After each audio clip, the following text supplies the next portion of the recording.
Salam sejahtera bagi kita semua. Shalom. Assalamualaikum warahmatullahi wabarakatuh. Om Swastiastu, Namo Buddhaya, salam kebajikan.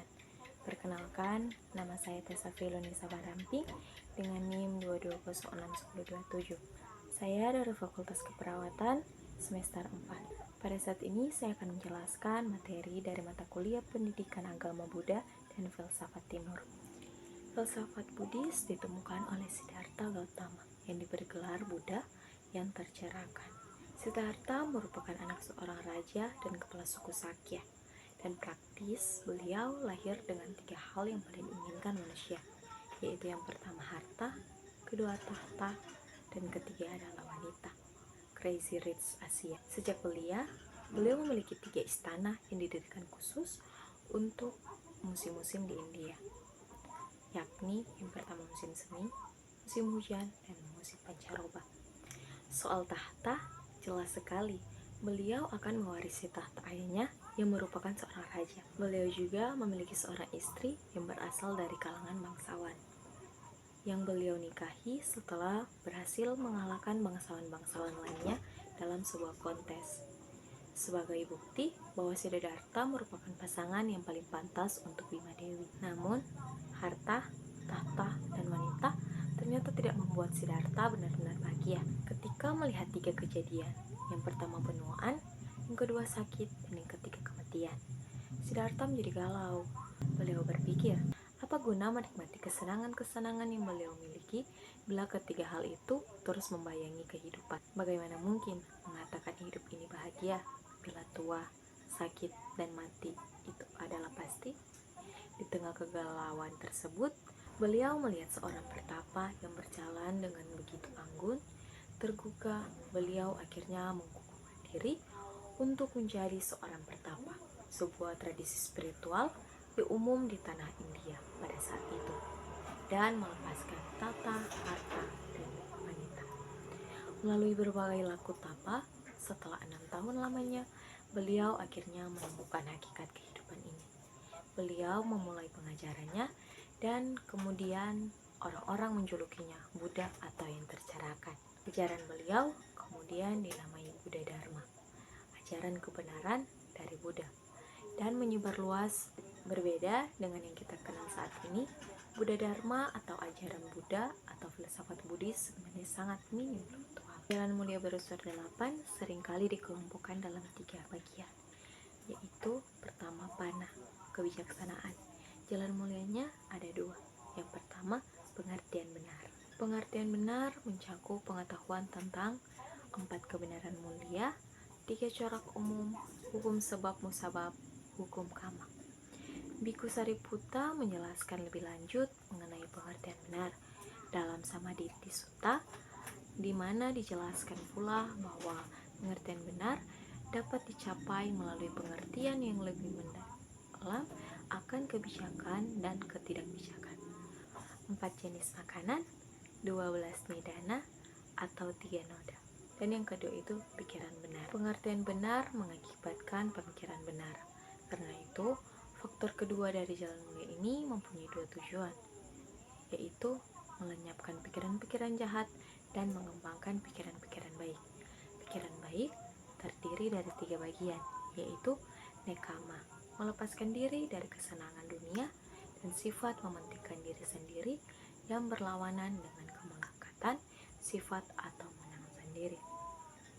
Dan yang kedua, yabda, cinta kasih, itikat baik atau kelemah lembutan, yang berlawanan dengan kebencian, itikat jahat atau kemarahan. Ivihimsa, tidak kejam atau kasih sayang, yang berlawanan dengan kekejaman atau kebencian. Dan selanjutnya, sila atau kemoralan. Jalan mulianya terdiri dari 3. Yang pertama, ucapan benar. Ucapan benar adalah berusaha menahan diri dari berbohong, menfitnah, berucap kasar atau caci maki, dan percakapan yang tidak bermanfaat atau pemuncingan. Berikut syarat untuk sebuah ucapan dikategorikan sebagai ucapan benar. Ucapan itu benar, ucapan itu bersalah, ucapan itu berfaedah, ucapan itu tepat pada waktunya. Dan yang kedua itu perbuatan benar. Perbuatan benar juga dapat diartikan sebagai tindakan benar. Praktisi dalam hal ini menganut agama Buddha diharapkan untuk bertindak benar secara moral, tidak melakukan perbuatan yang dapat mencelakakan diri sendiri maupun orang lain. Dan yang ketiga, mata pencarian benar. Pencarian benar berarti bahwa praktisi pengikut agama Buddha tidak sepatutnya berhubungan dengan usaha atau pekerjaan yang secara langsung atau tidak langsung melukai makhluk hidup lainnya. Dan yang terakhir yaitu samadhi atau konsentrasi. Jalan mulianya ada 3. Yang pertama, daya upaya benar. Daya upaya benar juga dapat diartikan sebagai usaha benar. Untuk hal ini, praktisi pengikut agama Buddha harus berupaya keras untuk meninggalkan seluruh pikiran yang salah dan dapat merugikan perkataan dan perbuatan. Praktisi penganut agama Buddha sebaliknya harus berupaya keras untuk meningkatkan apa yang baik dan berguna untuk diri mereka sendiri dan untuk orang lain dalam pemikiran mereka, perkataan, dan perbuatan, tanpa mengikutsertakan pemikiran atau kesulitan atau kekhawatiran. Dan yang kedua, perhatian benar juga dapat diartikan sebagai ingatan benar atau kesadaran benar. Dengan demikian, penganut agama Buddha harus senantiasa menjaga pikiran-pikiran mereka terhadap fenomena yang mempengaruhi tubuh dan pikiran.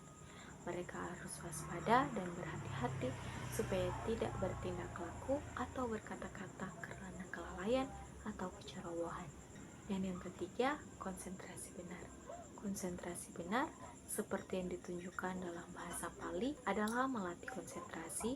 Dengan demikian, seorang praktisi memusatkan pikiran kepada suatu objek pikiran hingga mencapai konsentrasi penuh dan masuk ke dalam kondisi meditatif. Biasanya, pelatihan samadhi dapat ditempuh melalui pengaturan pernapasan, melalui visualisasi benda, dan melalui pengulangan kalimat-kalimat tertentu.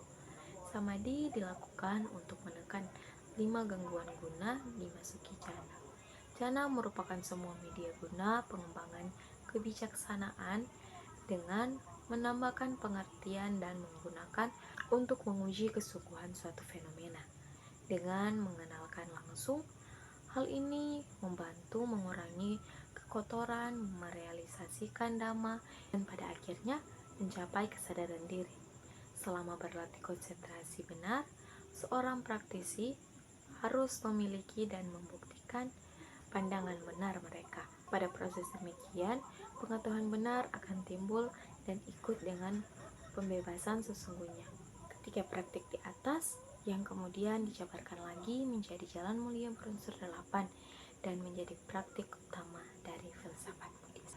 Karena dimulai, maka juga akan diakhiri. Jika diakhiri tanpa memulai, itu bukan tugas video ini, tapi itu masalah hati. Demikian penjelasan dari saya, semoga makhluk hidup berbahagia. Terima kasih.